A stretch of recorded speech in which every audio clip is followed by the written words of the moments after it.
Pronto, estamos live.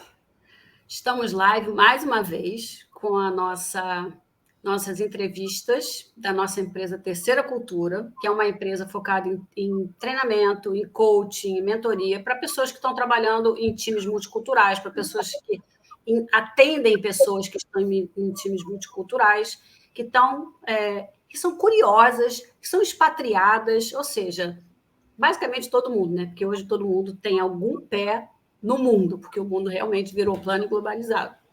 E aí a gente resolveu fazer essa série de lives para conversar com pessoas que já passaram por essa experiência, estão passando por essa experiência, seja dentro do Brasil, fora do Brasil, e o Cristiano é um deles. Então, mais uma vez, a gente vai ter uma live com 3 Cris.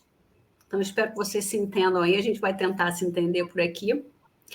E o Cristiano foi até para a gente foi até assim desafiador, porque ele tem uma experiência de vida muito marcante. E essa experiência de vida é maior do que a questão multicultural. Mas a gente acha que ela também pode ter sido afetada pela questão multicultural. Então, nós vamos fazer o seguinte, vamos deixar ele se apresentar, contar que experiência é essa, que virou um livro, falar do livro, aí a gente começa a falar com ele sobre tudo isso. Cristiano, vai lá. Bom, boa tarde a todos, bom dia. Eu sou Cristiano Goldenberg, sou auditor há exatos 30 anos. Eu comecei a trabalhar em 94 nesse mercado das Big Six na minha época. Trabalhei só em grandes empresas, sempre no departamento de auditoria, compliance, controles internos, gestão de riscos. Sou apaixonado por corrida. A corrida ocupa um papel especialíssimo na minha vida, que entrou, inclusive, depois que eu voltei da minha primeira experiência no exterior, que a gente vai abordar aqui. Eu comecei a correr para perder peso, me apaixonei pela corrida, perdi os quilos que me incomodavam, mas nunca abandonei a corrida. Virei um apaixonado por corrida, e a corrida me trouxe inúmeras coisas, me trouxe diversas conquistas, me trouxe um episódio que você colocou bem, Cris Dumont, trouxe um episódio marcante de morte súbita, e é um prazer estar aqui com vocês hoje para a gente falar sobre isso e sobre tantas outras coisas que vocês trouxerem aqui para a pauta. Então, começa contando para a gente o que foi esse episódio, para as pessoas poderem entender. Eu saí para correr mais uma meia maratona, já era uma distância que eu estava muito acostumado a fazer. Era a minha 16ª meia maratona, que eu estaria completando, então não era nenhum desafio especial, não era nenhuma distância grande e nova que eu estava fazendo, era algo que eu já tinha o hábito de fazer. Eu estava treinado para isso, estava condicionado, e quando foi uma meia maratona no Rio de Janeiro, era um dia em abril, no dia 12 de abril de 2015, e esse dia ele estava especialmente quente. Era um dia que a gente fala que é rebarba do verão, né? O verão já tinha passado o verãozão do Rio de Janeiro, mas ainda estava muito abafado e muito quente. Aqueles dias do Rio de Janeiro, onde você não tem sol, mas tem aquele mormaço pesado. E era uma corrida plana, uma corrida que saiu do Recreio dos Bandeirantes, ela percorre toda em linha reta as praias do Recreio da Barra da Tijuca até o Quebra-Mar. São 16 quilômetros ali, e depois você começa a subir o elevado do Juá e termina a prova em frente ao campo de golfe de São Conrado. E quando eu comecei a subir o elevado do Juá, eu me senti extremamente cansado. Eu achei que fosse um cansaço natural de um final de prova, né, no final de meia maratona, afinal era uma subida, inclusive, mas eu não tinha nenhum outro sinal além de cansaço. Eu não tinha dor no peito, eu não tinha pressão no peito, eu não tinha nenhum sintoma diferente de um cansaço normal de final de prova.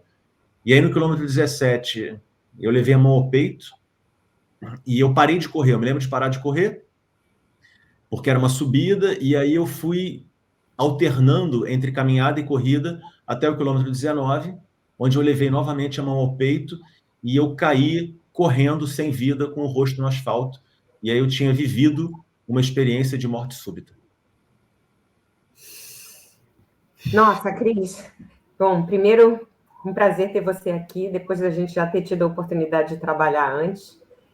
E é impossível a gente não trazer esse evento, esse teu, eu chamei de renascimento, para a pauta da nossa conversa.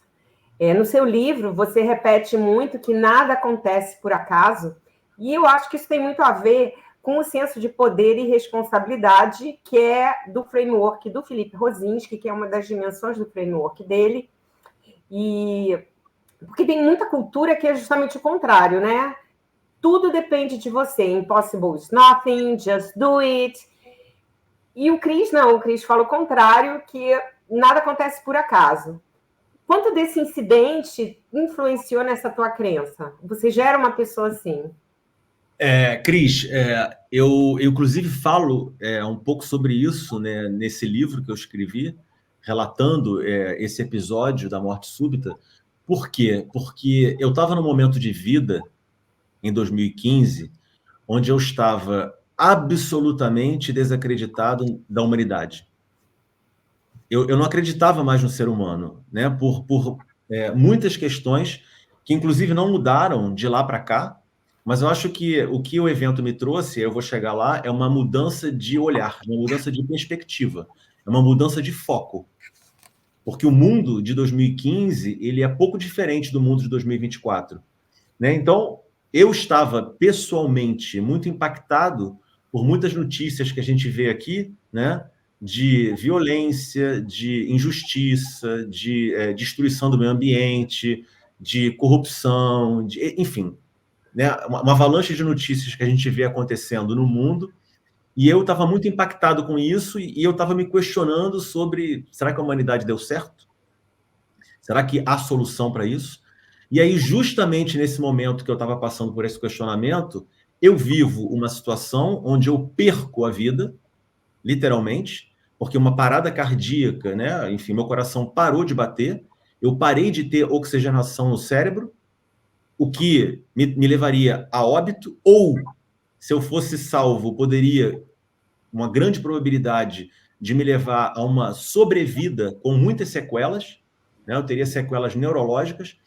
E aí o que aconteceu comigo foi que eu fui salvo por um grupo de desconhecidos, capitaneado por um médico, corredor, cardiologista que estava correndo atrás de mim, que foi ajudado, assessorado por uma enfermeira, por uma médica ortopedista. Então eu tinha uma equipe médica que me salvou a vida no asfalto, e eu não era o Cristiano Goldenberg, eu era um desconhecido. Então, qual foi a mensagem, a leitura que eu fiz desse evento? Para você que estava desacreditado da humanidade, está aqui uma bela resposta de que a humanidade não está perdida. Então, obviamente, que a minha percepção, a minha visão do mundo, ela mudou depois disso. Eu não digo nem obrigatoriamente mudou, porque ela poderia não ter mudado, mas ela mudou porque a reflexão que eu fiz é uma reflexão simples de a maior probabilidade que eu tinha neste evento de morte súbita era de ter morrido. Né? Eu tinha mais de 90% de chance de ter morrido, muito mais do que isso. Né? Se você for considerar a morte ou uma sobrevida com sequelas, eu tinha 99,99 alguma coisa por cento disso ter acontecido. Então, quando eu escuto, né, quando eu vejo, e quando eu me pego pensando, mas as chances são mínimas, mas a grande probabilidade é disso não acontecer. Mas desde que exista a mínima probabilidade de algo acontecer, é possível que aconteça. Então, o nada para mim é por acaso, é muito em função disso, porque quando a gente, por exemplo, quando você sai para participar de uma meia maratona, que foi o meu caso, você não sai para uma meia maratona imaginando que vai viver uma morte súbita. Você acha que vai completar a prova, vai cruzar uma linha de chegada e vai ser mais uma corrida, depois você vai sair para comemorar e etc e tal, mas jamais vai passar pela sua cabeça que você vai ser uma morte súbita e que você vai ser salvo por um grupo de desconhecidos. Então, eu tenho muita dificuldade de acreditar que isso é obra do acaso. Eu acredito que nada é por acaso, porque o evento que aconteceu comigo me mostra, né, foi a leitura que eu faço dos acontecimentos, é que as coisas não acontecem por acaso. Ô, Cristiano, eu, como uma boa brasileira, educada na religião católica, vou dizer, bom, isso foi um milagre, né? E esse milagre gerou uma nova forma de você ver a vida. Como é que essa nova forma impacta no seu dia a dia? Cris, obrigado pela pergunta, porque, assim, é óbvio, né, que eu já pensei muito sobre o milagre, mas, pessoalmente, eu acho que seria muita pretensão da minha parte dizer que eu vivi um milagre. Eu acho que seria muito pretensioso eu dizer eu vivi um milagre. O que eu vivi foi algo extraordinário, eu prefiro ver dessa forma. Eu não tenho dúvida, eu vivi algo muito extraordinário. Agora, o que isso impactou na minha vida, eu passei a dar importância o que merece ser importante. Eu costumo dar um exemplo, né, do antes e do depois. Né, porque o evento, é importante dizer também que esse evento, ele não me tornou uma pessoa mais especial do que ninguém. Ele apenas, ele foi um grande wake-up call. Foi um gigantesco wake-up call que eu tive, que eu acabei de mencionar aqui sobre a minha mudança de visão sobre a humanidade. Mas eu costumo fazer dou um exemplo que, né, vai ilustrar muito a minha resposta. Se fosse antes do episódio, né, você está preso num engarrafamento para um determinado compromisso, uma determinada reunião. O fato de você estar preso num engarrafamento, onde você não consegue sair desse engarrafamento para poder chegar no seu compromisso no horário, pode transformar o seu dia num inferno. Mas ele pode ser apenas um pequeno contratempo. Então, o que eu procuro fazer depois desse episódio, eu não vou comemorar estar preso no engarrafamento, mas eu vou dar o peso que isso merece na minha vida. Eu não vou gastar muita energia nisso. Agora, é óbvio, de novo, esse evento me transformou em ninguém mais especial do que ninguém. Então, como humano, como qualquer humano, eu me pego muitas vezes reclamando bastante sobre eventos como esse. Mas isso dura 30 segundos. Porque o evento, o que ele trouxe para mim? Ele me ajudou a relativizar tudo. Uma nova perspectiva, né? Colocar em perspectiva que a gente perde de vez em quando. E eu acho que fica claro que, até pelo teu relato e pelo que eu entendo que é a tua crença, que a gente não tem controle absoluto sobre tudo, né? A gente realmente não tem controle. Cris, a gente dorme sem saber se vai acordar. É a verdade. Mas isso é cultural, hein, gente? Também vamos... Se a gente estivesse falando, né, com culturas mais racionais, talvez... Não, você é um cara que foi sarado, você se cuidava, então você se recuperou. Vai trazer para você e não para alguma coisa fora, né? A gente é uma cultura que leva para fora. Que eu adoro, né? Porque, assim, eu acho que não dá para viver sem espiritualidade, mas ela é cultural também. Sem dúvida. Então, vamos falar um pouquinho a gente estava chamando isso de fit cultural, da tua experiência, de experiências não tão boas, né? E que existem culturas, assim, qualquer pessoa que tenha contato com culturas diferentes, eventualmente você pode se sentir mais à vontade, mais integrado em determinadas culturas do que outras, né? Então, você falou que teve uma experiência na China que não teve um bom fit cultural. O que você acha que dificultou? O que na China, trazendo esse exemplo concreto que você trouxe para a gente, o que você acha que na China dificultou esse fit cultural entre você e o país?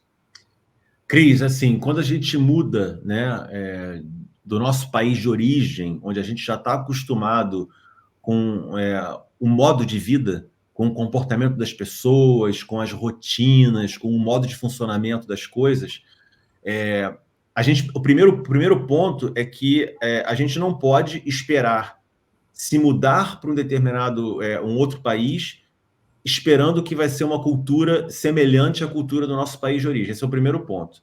O segundo ponto, ele vai variar muito em função do que você está disposto a abrir mão e a flexibilizar para poder se adaptar a esse novo país, a essa nova cultura que você está inserido.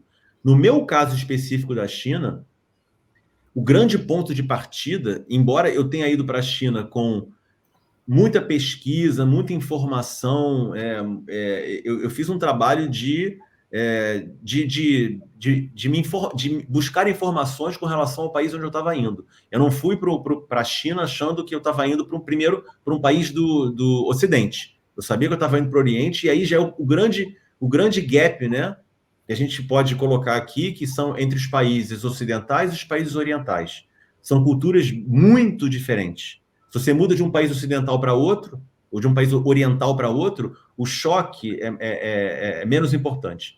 Agora, o que foi mais um ponto de partida, porque depois tiveram outras questões, mas esse foi, vamos dizer, o fato gerador, vamos colocar assim, é que eu esperava uma cidade onde eu pudesse me comunicar em inglês. E eu me deparei com uma cidade, uma das cidades mais populosas do mundo, onde a grande maioria das pessoas, incluindo hotéis, grandes hotéis, cadeias de hotéis 5 estrelas, onde você encontra pessoas que ou não falam, ou falam muito mal inglês. Então, isso gerou para mim, isso é um elemento importante, a comunicação é um elemento importante para mim. Então, como a comunicação é um elemento importante para mim, e eu não pretendia aprender a língua local, isso também é outra coisa, eu não estava aberto a aprender a língua local. Eu já fui para lá com essa proposta, eu não quero aprender o mandarim. Então, eu fui com o objetivo de me comunicar em inglês. Porque apesar de falar outros idiomas, eu sabia que seria mais difícil eu encontrar pessoas falando esses outros idiomas, inclusive português. Mas em inglês, a gente parte da premissa, no mundo que a gente vive hoje, que é um idioma universal. É a língua dos negócios, etc. E eu me deparei com uma China, uma Xangai, eu fui para Xangai, que falava muito pouco inglês. Então, isso para mim foi um ponto muito, muito flagrante, muito importante de um início de desconforto. É engraçado, né, Cris? Os dois crises. É que a gente já fez muitas lives onde aparece a questão da língua e a língua sempre relacionada à cultura. Não dá para entender a cultura sem a língua. A língua é o que aproxima e conecta você, né? Então, na hora que você sai do teu país e diz, eu não quero aprender a língua, é quase como se você dissesse, eu não vou me adaptar a essa cultura.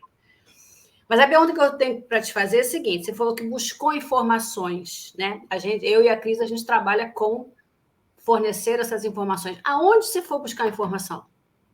Bela pergunta. Olha, assim que eu soube que eu recebi a proposta para ir para a China e que eu aceitei a proposta, eu recebi um livro de presente dos meus pais. Salvo engano, o livro chama Um Brasileiro na China. Ah, do Gilberto Schofield. Exatamente, exatamente. Faculdade com ele, né? O Gilberto Schofield foi um correspondente do Globo, né, em Xangai, e ele é brasileiro, né, como nós. Então, para mim, eu achei que era uma excelente fonte de informação. O livro é um livro muito interessante porque ele morou um tempo lá e ele relata, né, como é que foi a experiência de um brasileiro viver e se mudar na China. Então, além disso, eu fiz pesquisas, né, próprias sobre a China, sobre a cultura, sobre a vida de estrangeiros na China, de uma maneira geral, na internet. Então, assim, eu procurei obter o maior número de informações possíveis e, além disso, Cris, apesar de nunca ter ido para a China antes, eu tenho uma experiência, por conta do meu trabalho, de ter contato muito com o internacional. Então, assim, essa questão do estrangeiro, de uma maneira geral, isso gera alguma coisa presente na minha vida. Agora, eu procurei especificamente informações da China, porque eu sabia que o gap era muito mais importante do que as outras experiências que eu já tinha vivido. A Cris você tinha um blog, né? Um vlog, não? Blog. Eu tive um blog da Gazeta do Povo. Escrevi 5 anos para a Gazeta do Povo. E aí viraram 2 livros, né? E o Gilberto era meu amigo de faculdade. Então, antes de ir para a China, eu marquei um jantar com ele lá em São Paulo, para ele me contar um pouco do que... E eu esqueci um detalhe também. Na realidade, eu ganhei o livro dos meus pais, esse livro do Gilberto, que eu li, e através de um amigo meu, de um contato meu, ele me colocou em contato com o Gilberto. E nós fizemos uma videochamada. Então, nós conversamos sobre essa experiência dele ter morado lá e de eu estar na iminência de ir para lá. Então, a gente fez eu tive a oportunidade de falar com o autor do livro e fazer perguntas sobre como é que tinha sido a vida dele lá. E eu vou marcar ele nessa live aqui. Vou dizer, Gilberto, falamos de você lá na live, hein? Gente, quanto mais eu ouço falar sobre a questão do idioma, mais eu acho que o termo que o Peter usou, foi o Peter que usou, não foi, Cris? que a cultura, o idioma é a chave para uma cultura, né? Eu acho que é uma figura que expressa exatamente isso, né? Porque tem culturas que são tão... O próprio idioma é tão complicado, é tão mais difícil para nós ocidentais, porque tem toda a questão do alfabeto também, os próprios caracteres. Então, realmente, eu acho que é um... Estou falando aqui de fora, né? Porque a especialista aqui é a Cris Dumont. Deixa eu dar um exemplo para vocês aqui que vai ilustrar essa questão do idioma muito bem. Óbvio que o idioma, ele quando você está no país, ele permeia ali os teus dias o tempo inteiro, né? Porque é no trabalho, é fora do trabalho, é na rua, né? É onde você está pegando o metrô, lendo as placas, que aí você vê que não está em inglês, e aí aquilo começa a gerar um desconforto imenso, porque você não sabe para onde você está indo, você não sabe o que aquilo quer dizer, você aborda as pessoas, elas não entendem o idioma, o inglês que você está falando. Mas eu vou dar um exemplo para vocês aqui que aconteceu no trabalho, que foi mais um elemento relacionado ao idioma que contribuiu para esse meu desconforto e para a minha decisão, no final das contas, de não ir mais morar na China. A minha primeira reunião de abertura de um projeto que eu fui fazer na China, eu estava reunido com o que seria a minha futura equipe, né, de chineses, com chineses na sala. Nós devíamos ser umas 20 pessoas no total, e tinha a projeção dos slides que nós íamos conduzir uma reunião de abertura do trabalho. E os slides estavam em inglês. E aí a equipe, a minha futura equipe, começou a fazer a apresentação dos slides em mandarim. E aí eu interrompi nos primeiros 30 segundos e falei, vocês podem, por gentileza, mudar para inglês? E a resposta foi, não podemos, porque os nossos interlocutores aqui não falam inglês. Então a reunião aconteceu toda em mandarim, eles conversaram durante a reunião, né? Fizeram perguntas em mandarim, e eu não tive a menor ideia do que foi abordado. Então, nesse momento, eu falei, qual é o meu valor agregado aqui? Eu não tenho a menor ideia do que eles estão discutindo, eu não tenho a menor ideia do que eles perguntaram. E assim, o que eu estou fazendo aqui, se eu não pretendo aprender esse idioma? Se tivesse um bom líder, né, Cris De Lucas, treinado para liderar uma equipe multicultural, isso não teria acontecido. Porque ele com certeza teria dado um jeito de fazer você entender e das equipes falarem. Mas... Bom, vamos falar da França, então. Vamos falar da França, então. Você que vive há muitos anos na França, o que você acha que você incorporou do país na sua cultura? O que você incorpora da cultura francesa na sua cultura pessoal? Olha, Cris, eu digo sem pensar 10 segundos.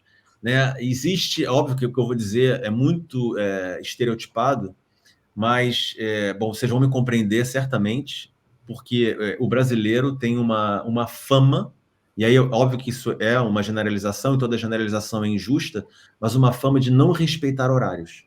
Não respeitar horários para que são convidados, não respeitar horários de reuniões, né? As reuniões, elas são marcadas para durar 1 hora. Elas não começam no horário, elas não terminam no horário. Você é convidado para um jantar, para um almoço, para um apéro na casa de alguém, seja lá o que for. As pessoas convidam no Brasil, vamos marcar às 7 da noite. As pessoas aparecem às 8, 8h30. Então, isso é muito mal visto na França. Então, uma coisa que eu já não gostava, porque eu acabei de dizer que, né, é uma generalização que eu disse, eu nunca fui uma pessoa de me atrasar muito, mas isso faz parte da cultura brasileira. Mas na França, a gente é muito mais pontual aqui. E para todos os exemplos que eu dei aqui, quando você é convidado para alguma coisa, óbvio que existe uma tolerância, né, de 10, 15 minutos, mas não de meia hora, não de 1 hora, 1h30. E as reuniões, elas acontecem na hora. E quando elas chegam no final do horário, as pessoas, ou elas terminam a reunião e dizem, vamos marcar uma próxima, ou elas perguntam, a gente todos aqui a gente pode prorrogar mais 5 minutos, 10 minutos. Então, eu acho que essa preocupação com o tempo das pessoas, ela é muito mais flagrante aqui do que no Brasil. Olha, eu estava conversando uma coach alemã que trabalha na mesma plataforma que eu, e a gente estava batendo uma bola, e ela aproveitou que eu era brasileira e me perguntou: eu tenho uma amiga brasileira de Porto Alegre, eu tento marcar as coisas com ela, e ela sempre diz que vai, mas na última hora ela não pode, ela nunca pode. Eu estou desistindo, porque eu não entendo o que é isso. Os brasileiros são todos assim? E eu tive que falar, eu acho que a grande maioria, né? E a sensação que eu tenho é que isso está se estendendo, porque antigamente era de bom tom chegar 30 minutos atrasado, mas isso está se expandindo, né? A gente está se permitindo chegar uma hora e meia. Diz que o bora já virou até bordão, bora marcar. Bora marcar significa nada, significa só que então tchau. Então eu não sei onde é que nós vamos chegar com essa cultura tão... Né? Então, mas eu acho que são dois... Tempo abundante. Então, mas eu acho que são duas questões. Uma é a questão da pontualidade, né? Da gente ter essa dificuldade de ser pontual e de achar que é chique chegar um pouco atrasado. A outra é isso que a sua amiga está falando, do compromisso, né? Da gente não se comprometer. Eu penso o seguinte, eu não dou ok para uma coisa que eu não tenho certeza. Mas... Você vê que ela falou, eu quero marcar com ela, eu quero marcar, ela nunca pode, ela nunca vai, ela nunca... Vamos marcar, vamos marcar, mas ela nunca está disponível. Eu acho que é uma falta de, não sei, de levar a sério aquilo, o convite, é uma falta de compromisso, né? Uma coisa meio fluida. Eu lembrei, a gente trabalha com alguns frameworks, mas tem um framework que a gente pouco trabalha, mas que é de uma francesa, chamada Michelle Gelfand. E ela diz que tem culturas que são tight e culturas que são loose. Então, as tights têm as normas sociais, tem baixa tolerância para a pessoa que quebra a regra, e as loose tem muita tolerância para as pequenas transgressões. E é nossa, né? A gente já vai aceitando, mas a coisa está ficando um pouco fora de mão, eu acho. Eu acho que a grande mensagem que deveria, né, marcar eventos como esse é que quando você está chegando atrasado para algo que você combinou ou que você foi convidado, você está faltando o respeito com o tempo da outra pessoa. Eu acho que a leitura é essa, mas só que no Brasil não é assim que acontece. No Brasil é assim, mas a pessoa que reclama de um atraso, ela é tida como inflexível, ela é tida como uma pessoa, né, rígida, ela é tida como uma pessoa que não tem, né, jogo de cintura. Só que, assim, você atrasar para algo não é flexibilidade, é falta de respeito. Mas é aquilo, é como você vê, né? A gente se vende um pouco, a gente é flexível, a gente é super, né, aquilo do lose mesmo. É o lose mesmo, né? E o contrário agora, Cris, o que você não abre mão de ser que é típico da cultura brasileira? Então, vamos falar bem da cultura brasileira agora, né? Sem dúvida. Não, assim, comparado com a França, né? Até por uma questão ligada ao clima, né? Tem absolutamente tudo a ver com o clima, né? Quando a gente mora fora, a gente percebe bem isso, né? Porque isso nos impacta também. Durante o inverno, né, como tem menos luminosidade, né, a gente acorda, tá noite, a gente, né, no meio da tarde já tá noite, e no verão é o oposto, né? Ou seja, as estações elas estão muito marcadas. Então, quando você compara o ápice do inverno com o ápice do verão, o gap de luminosidade, de luz, é gigantesco, né? No dia 21 de junho, que marca o início do verão, a gente começa a ter luz às 5 horas da manhã e termina de ter luz às 10 da noite. Né? Assim, você tem a maior parte do dia com luz solar, luminosidade. E isso influencia demais no comportamento das pessoas. Então, você percebe que os franceses ficam mais agradáveis, ficam mais sorridentes, E aí eu estou falando dos franceses, que são as pessoas que moram, né? E aí, assim, e aí o que eu não quero perder, Cris, para responder a sua pergunta, é esse impacto da luz na nossa vida. Eu não quero perder isso no inverno, embora seja uma tarefa difícil. Mas, assim, eu procuro não me tornar uma pessoa amarga no inverno. Né? Porque, como a gente tem menos luz, a gente tem uma tendência de reclamar mais, de ficar mais rabugento, e aí eu vou fazer um link com o que eu falei no início aqui do nosso papo, né? Eu passo a relativizar muito mais as coisas. Então, assim, o que é um inverno com menos luz do que no verão? Não pode ser um grande problema, né? E além de tudo, é uma coisa passageira, né? Porque a cada dia que vai passando, você vai ter um pouquinho mais de luz. Então, assim, mas isso é muito flagrante. Então, o que eu não quero perder é essa alegria de viver, vamos colocar assim. Porque, como no Brasil a gente não tem essas estações tão marcadas, essa diferença de luminosidade tão grande, a gente não é impactado por isso, né, no nosso comportamento. Então, isso é uma coisa que eu não pretendo perder, mesmo no inverno. E eu acho, agora vou trazer essa reflexão para minha parceira, porque as nossas culturas, a nossa sociedade é impactada pelas condições meteorológicas, sem dúvida. Né? Quem tá mais perto do Equador, que está com mais calor, com mais sol, sem dúvida isso reflete na maneira como a gente se comporta. Eu acho que, de certa forma, isso influencia na nossa cultura, eu digo no nosso DNA, você não acha, Cris?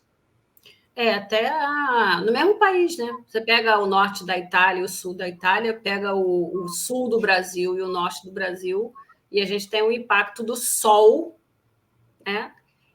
Que, inclusive, está relacionado com as culturas mais luz, né? A gente também fica menos rígido. É quase como assim, no inverno, a cigarra e a formiga, né? No inverno não vai acontecer nada se eu não trabalhar. Mas no inverno você vai morrer. Então, é quase como se tivesse assim, trabalhe.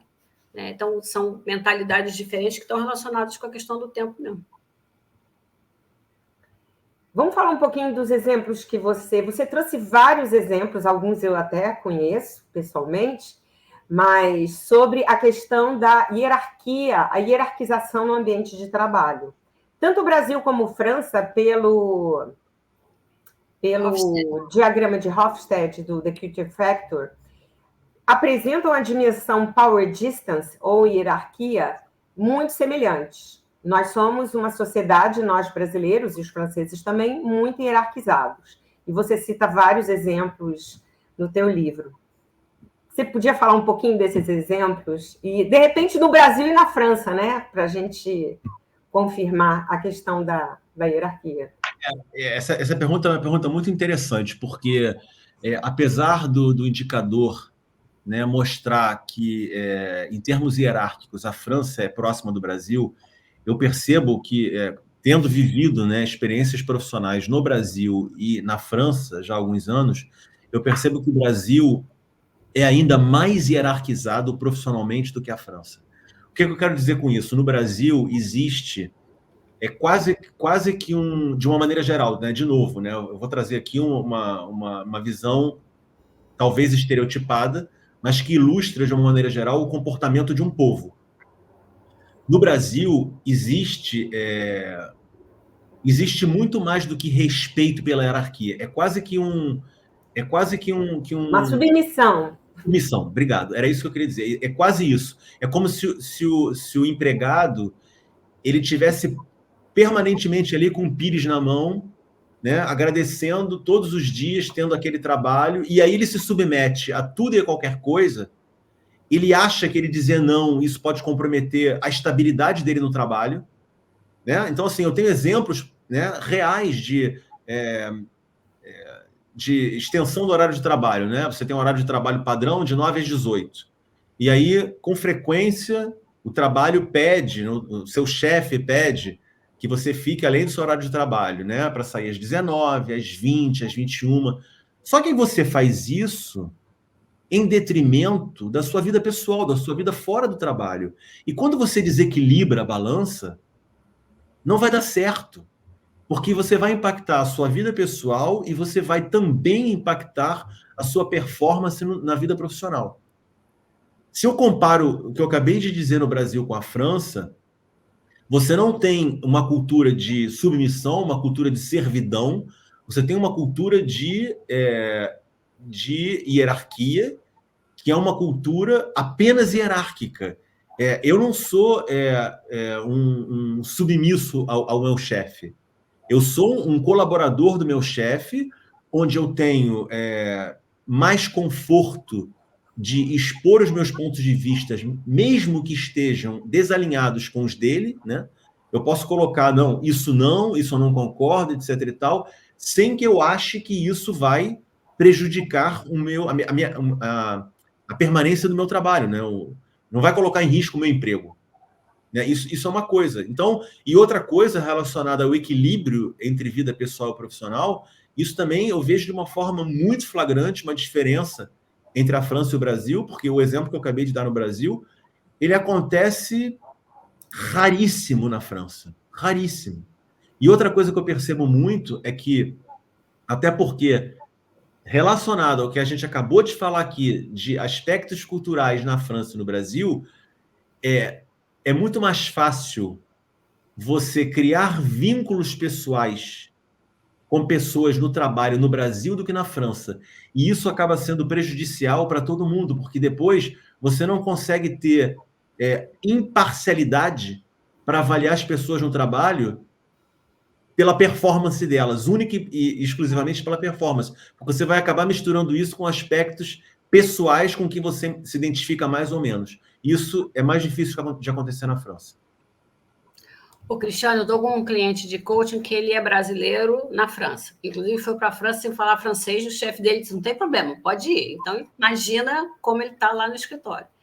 E a gente está falando muito dessa questão da hierarquia, e eu acho que você tocou no ponto que faz a diferença do Brasil para a França, que somos duas culturas hierárquicas, mas a francesa é individualista e a brasileira é coletivista. O individualista tem foco nos fatos, nas coisas, nos achievements, e a brasileira tem foco no relacionamento. Então, meu chefe pediu para eu ficar, é o meu chefe, eu quero ter um bom relacionamento com ele, não vou fazer isso com ele. Não vou dizer não, né? Brasileiro não diz não. Então, fica essa coisa do pires, da submissão e da não dizer, não, mas eu não acho, porque em prol dos relacionamentos a gente abaixa a cabeça. Então, talvez esteja aí a diferença. Olha, eu vivi uma situação no Brasil, e aí eu estou relatando um fato pessoal, né? Eu vi uma relação no Brasil que eu fui programar as minhas férias, isso também é uma outra coisa marcante. Quando você marca férias no Brasil, de uma maneira geral, é quase como se a empresa estivesse fazendo um favor para você de te permitir tirar férias. Na França, isso não acontece. Na França, assim, até por conta da história, né, do país, né, de conquista, luta por direitos, etc. e tal, é um direito adquirido. É um direito, não é um favor que a empresa está fazendo para você. Aquilo ali é um direito. E aí eu me lembro de ter negociado a marcação das minhas férias no Brasil. Eu tive a aprovação disso, isso foi feito no sistema, inclusive, né, um sistema eletrônico de solicitação de férias, etc. Isso foi aprovado com muita antecedência. Eu me organizei para sair de férias, incluindo emissão de passagem aérea, reserva de hotel, eu ia viajar com mais pessoas. E aí, uma semana antes das minhas férias, meu chefe me chama e fala assim, pintou uma urgência que eu queria pedir para reprogramar suas férias, para cancelar suas férias. E eu disse para ele, não. E aí ele perguntou, por que não? Eu falei, eu tenho que te responder, por que não? Então, assim, esse diálogo, essa situação, ela é impensável na França. É impensável, porque, assim, você perguntar a um colaborador a quem você acordou um período para você gozar férias, você uma semana antes, você pede a ele para desmarcar isso, e ainda pergunta por quê, esse diálogo eu vejo ele como impensável na França. Mas no Brasil você faz esse sacrifício pelo grupo. Fala, Cris. Não, eu ia só acrescentar duas coisas. Porque eu acho que uma coisa que você falou do ambiente na França, a França realmente, eles têm hierarquia, eles são mais formais, né? Existe um formalismo, existe o vous, existe, vamos dizer assim, a gente não tem tanta liberdade com a sua hierarquia, claro, com exceções, como a gente teria liberdade no Brasil. O que isso não quer dizer, né? A questão do formalismo não tem a ver com a submissão, com a hierarquia, não é nada disso.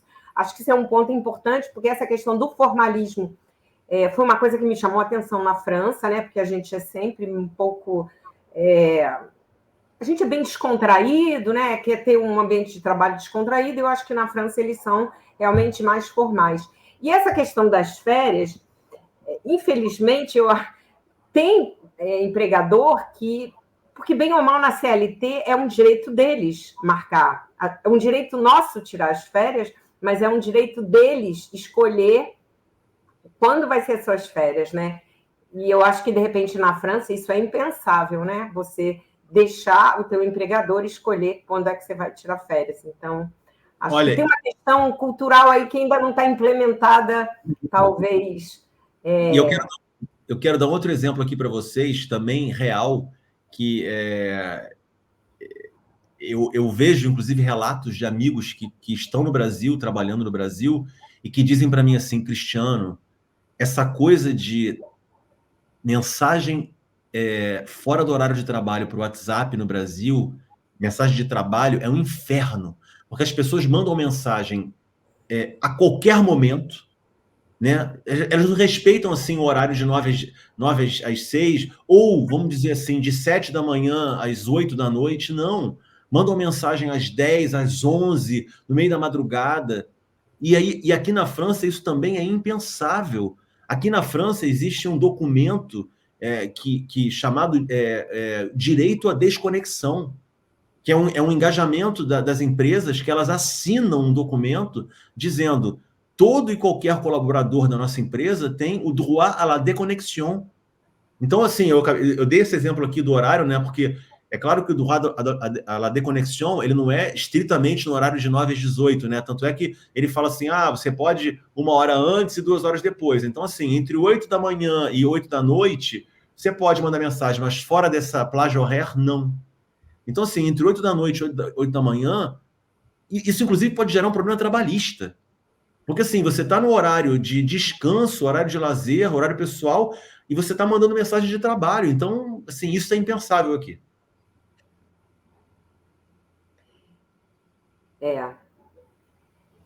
Realmente os franceses estão aqui, os franceses realmente estão já num outro patamar.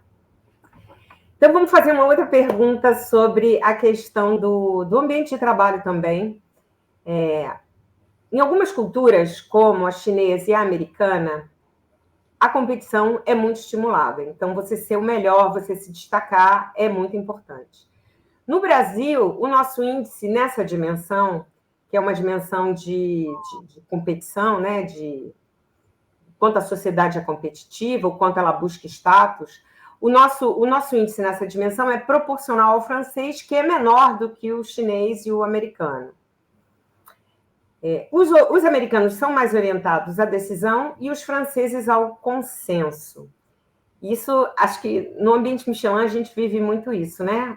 Um certo embate entre americanos e franceses na questão do tempo das decisões. Você diria que o ambiente de trabalho brasileiro-francês é melhor por causa disso? Como é que você acha que essa competição no ambiente de trabalho impacta as relações e a performance, né, dos funcionários? Olha, se eu puder resumir, Cris, assim, eu acho que está tudo relacionado, né? Os elementos que a gente debateu aqui, eles se comunicam, né, para contribuir para o que eu vou dizer aqui. Eu acho que o ambiente, de uma maneira geral também, o ambiente de trabalho no Brasil, ele é muito mais competitivo do que na França. Muito mais competitivo. Eu acho que, até porque isso está relacionado a um respeito quase que intocável à hierarquia. Então, assim, qual é a leitura que se faz disso? Eu quero fazer parte do topo da pirâmide porque a hierarquia manda e quem está embaixo obedece. Né? Se você tem uma estrutura absolutamente hierarquizada, onde você tem os de cima mandam, os de baixo obedecem, aqueles que não querem obedecer e querem mandar um dia, eles vão competir o máximo que eles podem para um dia estarem mandando para os outros obedecerem. Na França, como você não tem essa coisa tão hierarquizada assim, e o acesso à hierarquia é muito mais fácil do que no Brasil, você não tem essa competição, o que acaba, né? E aí, comparando os dois ambientes, você acaba criando um ambiente de trabalho muito mais nocivo numa competição imensa do que num ambiente de trabalho onde você tem uma competição que é razoável. O ambiente de trabalho ele fica mais leve, mais agradável. Você está falando uma coisa interessante, porque quando a gente vai no nessa dimensão de motivation towards success, né? A gente vê que tem culturas que priorizam o desempenho e tem culturas que priorizam a qualidade de vida. Então, quando a gente olha para a França prioriza a qualidade de vida. E o brasileiro não prioriza tanto. E o americano, que está muito mais alto do que as outras duas, também não. Tem uma outra cliente que ela diz assim, me recuso a almoçar um pratinho de salada na frente do laptop trabalhando. E eu falo para a minha equipe inteira, eu vou para a cozinha comer comida quente, porque eu não vou ficar aqui fazendo isso, que é a tal da qualidade de vida. Então, você vê que não dá para esses aspectos culturais, né, Cris? Os dois Crises, né? Não dá para analisar sozinho, né? É um que influencia o outro, que gera um comportamento que é um pouco diferente, que tem umas sutilezas que a gente só vai percebendo na hora que mora no local, né? Agora, Cris Dumont e Cris de Lucas, eu vou trazer mais um elemento aqui para a gente comparar. Agora eu não vou comparar, quer dizer, eu posso até comparar o Brasil, mas nesse caso eu vou pegar os Estados Unidos que você mencionou, Cris Dumont. Se a gente compara a quantidade de dias de férias que um colaborador tem direito nos Estados Unidos com a quantidade de dias de férias que um colaborador tem direito na França, a gente já tem outro elemento para o debate, né? Porque nos Estados Unidos você tem, quando a pessoa tira 15 dias de férias por ano, isso está excelente. Se você vai propor alguém na França tirar 15 dias de férias por ano, ele vai falar, o que é isso? Ele não vai nem aceitar o trabalho. E o Brasil está no meio termo, né? O Brasil tem 30 dias por ano. Mas, essa comparação da França com o Brasil, nesse quesito, é excelente. Porque, assim, 15 dias de férias para um trabalhador americano tá na média. Mas isso é impensável na França. Um trabalhador ter 15 dias de férias por ano. Isso é impensável. Isso é meio Europa. Eu estou me lembrando aqui que, quando eu fui expatriada para os Estados Unidos, você podia decidir se você ficava com a política de férias do seu país de origem ou com a política de férias do seu país de destino. E, lógico, né? Quando você ia para a França, você escolhia a política do país de destino, mas quando você vai para os Estados Unidos, você escolhia a política do seu país de origem, né? É verdade. Mas uma coisa que a gente não falou aqui foi a questão do consenso. Porque eu, quando estava nos Estados Unidos, realmente é um embate a questão de quanto tempo se demora para tomar uma decisão na França e quanto tempo se demora para tomar uma decisão nos Estados Unidos. Né? Quando você está comparando a mesma empresa, são duas filiais, né? 2 headquarters diferentes, uma mesma decisão pode ser tomada em 1 hora e num outro país, né? Por uma questão cultural, puramente cultural, e isso era muito difícil deles entenderem um ao outro, né? Assim, eu senti os americanos muito frustrados que, meu Deus, por que a gente precisa de tantas reuniões para tomar uma decisão? Por que esse chefe não toma essa decisão? E ele não conseguia enxergar a beleza por trás disso, a questão cultural por trás disso, né? Olha, eu vou botar só, como a gente fala aqui na França, né, a cerise sur le gâteau. Porque, assim, para concluir o exemplo que você acabou de trazer, Cris de Lucas, se a gente for comparar uma decisão consensual que é mais demorada, porque ela precisa ser consensual, ela é debatida, ela é discutida, ela é avaliada, mas quando ela é tomada, as pessoas que participaram do processo decisório, elas embarcam na decisão. Quando o processo decisório é rápido e imposto, as pessoas não compram.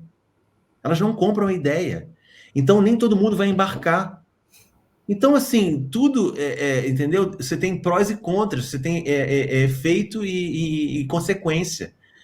É isso, assim, quando você tem pessoas que participam do processo decisório, as pessoas vão dizer, bom, eu sou parte disso, eu vou embarcar aqui, vamos nessa. Agora, quando é imposto, você vai encontrar muito mais resistência para implementar o que foi decidido num piscar de olhos. Eu li uma vez que o tempo é o mesmo, tá? Só que um vai gastar mais tempo no consenso, e aí quando desce para baixo, tá limpo. A outra não, vai tomar rapidinho, mas aí para convencer um, aí o outro... Perfeito. É isso aí. Eu queria botar, eu não consigo botar comentário aqui, deve ser porque eu, né, estou aqui como... Mas eu queria botar o Instagram de um cara chamado Dan Pulzello. eu gosto muito dele, porque os esquetes dele são sempre o chefe europeu e o chefe americano. E a gente rola de rir, porque tem essa questão das férias, né? Você vai tirar dois? Podia botar no comentário. Vamos botar no comentário do LinkedIn, então, que eu quero ver também. Eu vou botar, vou até anotar aqui para botar, porque ele é tudo uma brincadeira, né? Mas é a grande realidade. Né? Os europeus, aí não é só a França, eu acho que a Ana da Polônia nos explicou que tem a ver também com a Comunidade Econômica Europeia, que tem uma lei trabalhista, que a gente aqui usa. A minha cliente estava dizendo que agora na empresa dela americana, para ir ao médico, tem que tirar do dia de férias.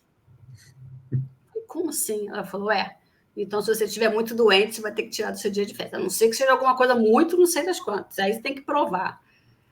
Né? E aqui, além das férias todas, que não conta o final de semana, é uma maravilha, né? Não conta o final de semana. Não, Cris Dumont e Cris de Lucas, mais um elemento aqui da França. E eu falo isso para amigos meus no Brasil, e eles falam assim, mas como assim? Como assim? E que bom que é assim. Aqui na França, a gente pode tirar meio dia de férias. Eu posso tirar uma manhã ou uma tarde. Então, assim, eu tenho direito a X dias de férias por ano, né? Só que eu não sou obrigado a tirar o dia inteiro. Eu posso pegar um dia de férias e quebrar em 2 tardes de sextas-feiras. Então, assim, 2 sextas-feiras eu vou trabalhar só até a hora do almoço. Depois eu vou sair, eu vou fazer um final de semana prolongado. Meu final de semana vai começar na sexta, na hora do almoço. E aí no Brasil, eu não sei se a regra mudou, mas você tinha, ou você podia tirar 10 e 20, 20 e 10 ou 15 e 15. Era isso. É isso, né? É isso. O 15 e 15 eu não sei se é oficial, mas... Aqui você pode tirar pingado. Se eu quiser tirar todos os meus dias de férias que eu tenho direito, eu e qualquer pessoa que trabalha aqui, né, sob um contrato francês, a gente não é obrigado a tirar uma semana inteira, né? Assim, é claro... Na Polônia também. Oi? Na Polônia também, eu acho que é da União Europeia. Agora, é claro... engraçado, assim, para o empregador, eu acho que esse é um cenário legal, né? Você não fica indisponível por muito tempo, então é um cenário bom, enfim. Sem dúvida. Agora, é claro que também eu tô colocando aqui de uma maneira muito simplória, né? Porque o equivalente das férias de verão no Brasil, né, de janeiro e fevereiro, aqui é julho e agosto. Então, normalmente, as empresas, elas impõem um período que você tira em agosto, principalmente, porque agosto é o equivalente de fevereiro, né? Final de janeiro e fevereiro, que é o verãozão. E aí, né, a Europa praticamente para, porque é muito calor, né? É quase um consenso, né? A comunidade europeia toda tirar férias, então, assim, quase nada funciona. Mas também ela exige que você tire uma parte das suas férias ali. Você não vai gastar todas as suas férias, você vai tirar ali 1 ou 2 semanas, mas você ainda tem mais dias para tirar em outros momentos do ano. Porque você tem bastante dias, né, para tirar. Não, estou falando aqui do meu, comparando aqui com a minha realidade, até porque você tem mais para tirar. Deixa eu aproveitar, eu acho que dá para a gente fazer 2 perguntas, Cris. Queria saber como é que a França... Hã? Falei, faz a pergunta número 7, que ela é ótima. Então, como é que a França está lidando com a imigração? Eu me lembro de ver, eu acho que existe muita imigração do norte da África, sobretudo, né? Em Clermont eu me lembro que tinha algumas pessoas do norte da África. Como é que você acha que o francês ele se relaciona com esses imigrantes? Porque aqui no Brasil a gente brinca, a Cris até tem um post que fala que a gente se mistura, a gente muda a cultura do outro que vem para cá, junta com a nossa. Como é que acontece na França? Eles se mantêm em comunidades, não vou dizer guetos, que parece uma coisa meio cult, meio escondida, mas em comunidades onde eles realmente preservam a sua cultura, ou eles se misturam? Como é que você... Olha, Cris, essa questão é uma questão super importante, inclusive não restrita à Europa, mas assim, eu vou te responder a minha visão do que, né, eu vejo acontecer aqui. Primeiro que, em função dos acontecimentos mundiais, né, das guerras que estão acontecendo, a gente tem visto um aumento do fluxo migratório importante na Europa, não só na França. Então, os governos precisam, né, saber como lidar com essa situação, porque essas pessoas são refugiadas de guerra, refugiadas políticas e nós já estamos vivendo refugiados climáticos.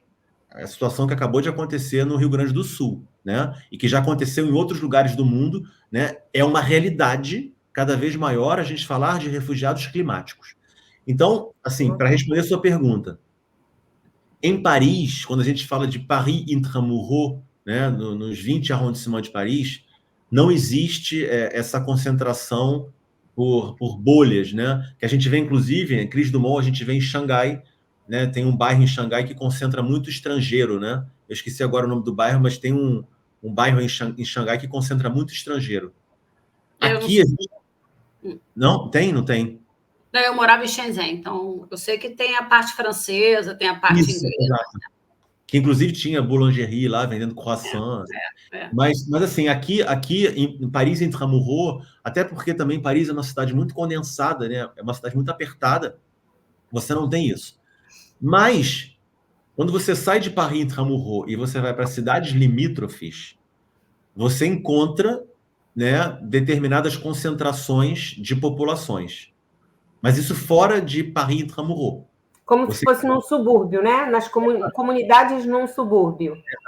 Exatamente. Mas o elemento que eu acabei de trazer aqui dos refugiados, que na realidade, assim, o refugiado é um tipo de imigrante. Só que você tem imigrante que não é refugiado, né? Aí eu estou falando especificamente dos refugiados.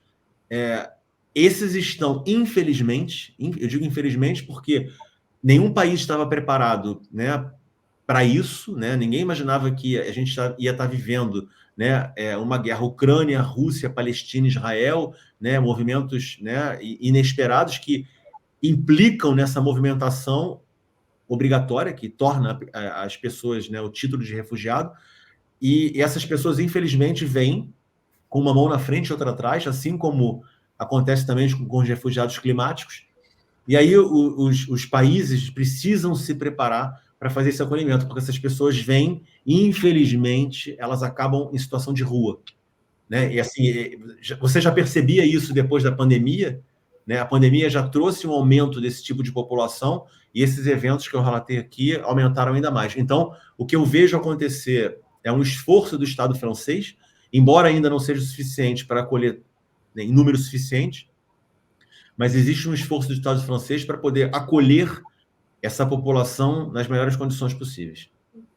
A gente aprendeu, né, Cris, na live com o Fernando Lanzer, que ele é o especialista lá em interculturalidade, que a intolerância aos imigrantes não se dá pelos imigrantes em si, mas pela falta de política governamental que protege o cidadão, no caso, o cidadão francês, contra a invasão, né, dos imigrantes, que aí acabam mexendo na economia, no preço dos aluguéis, no preço dos empregos, etc.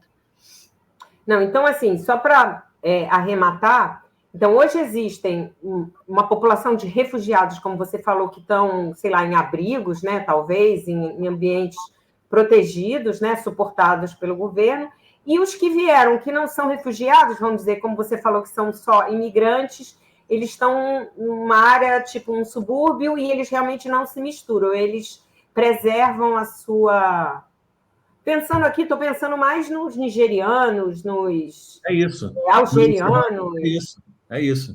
Quando você sai de Paris intramuros e vai, né, no subúrbio, né, a banlieue, você encontra, né, uma concentração, até por questões, né, econômicas.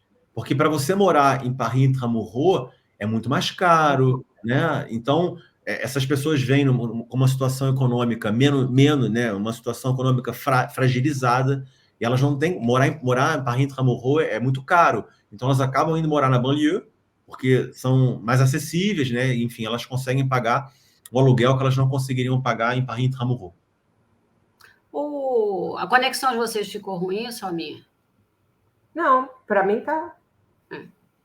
Então, eu só vou trazer... Então, vocês estão me ouvindo bem? Não. Eu acho que estou. Cris, você está ouvindo bem a gente? Para mim, já tudo apagado. Bom, só vou trazer um dado que é uma percepção minha. E a percepção minha da comunidade francesa na China. Meus amigos, eu morei 11 anos lá, né? Então, meus filhos estudaram lá esse tempo todo. Não tem amigo francês. porque a comunidade francesa se colocou num lugar, tinha uma escola francesa para os meninos franceses, então na escola internacional tinha toda a nacionalidade do mundo, mas não tinha o francês, eles se isolaram numa bolha e era muito difícil. Aí tinha um restaurante francês, a gente entrava no restaurante francês até meio assim, né? Porque só tinha francês lá dentro, dava até um tipo deslocado. Deslocado. É engraçado isso. Cris, então, última pergunta, em 2 minutos. Que conselho você daria para alguém que vai ser expatriado, que vai morar fora, como você já vem morando há tanto tempo? Olha, Cris, o principal conselho é que não tem receita de bolo. Não assim, tem conselho. O conselho é que não tem conselho. Porque assim, o que acontece? O conselho que eu dou é se informar o máximo possível com relação ao país de destino, não se espelhar na experiência individual, né, de uma outra pessoa, porque no final das contas, cada caso é um caso. Né? Vão ter coisas que vão incomodar um, que não vão incomodar outro, que vão agradar um, não vão agradar outro, vão ter coisas que são essenciais para um, não são essenciais para outro. Então, é caso a caso. Eu acho que a melhor maneira para você saber se você vai se adaptar ou não é se informar o máximo possível, e absolutamente nada vai substituir a sua própria experiência. Então, estar em loco no lugar para saber como é que vai ser o sentimento real de viver essa nova experiência cultural. E, last but not least, se não funcionar, tá tudo certo. Né? Não foi uma decisão errada. Foi uma tentativa, foi uma decisão que não funcionou por razão X, Y, Z, e é possível sair do país de destino e voltar para o país de origem. E porque nada é por acaso. Posso fazer uma pergunta? Tem que arrematar com a primeira pergunta, né? Você acha que você tem um sentido de missão e de propósito nessa vida, uma vez que te deram uma segunda chance de viver? Isso te deu essa sensação? Sem a menor dúvida. Agora, se você perguntar qual é a missão e o propósito, eu não sei te dizer. Porque eu acredito que se eu não tivesse mais nada para fazer aqui, eu provavelmente teria morrido. Então, se eu fiquei aqui pleno das minhas, né, condições físicas, né, mentais, né, e motoras, é porque eu ainda tenho algo para fazer aqui. Porque se eu não tivesse, eu não estaria aqui, eu teria morrido. Ai, que bom. Isso deve dar uma sensação, deve aquecer o coração, né? Você pensar assim, eu acho muito legal. E com certeza você tem uma missão e está vivendo, quer dizer, minha forma de ver, né? E já está vivendo ela. Você só não entendeu ainda que aquilo ali é sua missão, mas que você está fazendo. É isso aí, é isso aí. Muito então, bom. Cris, super obrigada aí por ter compartilhado aí suas experiências multiculturais, suas experiências de vida. Foi muito legal. Eu queria falar para todo mundo que Cris vai botar o nome do Instagram, né? A pessoa que você vai botar nos comentários no LinkedIn. E quem é mesmo, Cris, na nossa próxima live? Agora não estou lembrando. A próxima live vai ser com a Dulce Soares, que é uma brasileira então, que mora em Portugal. Não falamos de Portugal ainda. Verdade, é verdade. E aí a gente acha que todo mundo fala português e a cultura é igual, mas não é bem assim. Então tá. Obrigada, Cris. Obrigada, pessoal. Eu agradeço vocês duas, Cris de Lucas, Cris Dumont, foi excelente. Obrigado pelo convite e estamos em contato. Cris, fica mais um pouquinho, que eu vou encerrar a live e a gente fala rapidinho. Tchau. Obrigado.